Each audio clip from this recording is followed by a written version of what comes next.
Санаториум Ел да Пистолеро, Лил Памп и Флудер вчера вечер го преполнија просторот пред главната сцена на The Festival на вториот фестивалски ден на најголемиот и најомилен летен фестивал во земјава.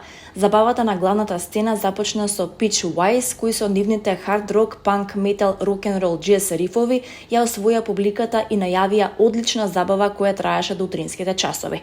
По нив настапија Санаториум со моќна енергија која ја пренесува на публиката.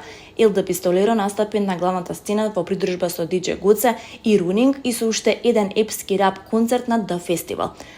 Лил Памп, американскиот артист и предводникот на SoundCloud рап генерацијата, еден од ретките артисти кои имаат песна со над 1 милиарда прегледи, добитник на награди за најдобар артист и песна на Billboard и MTV музичките награди.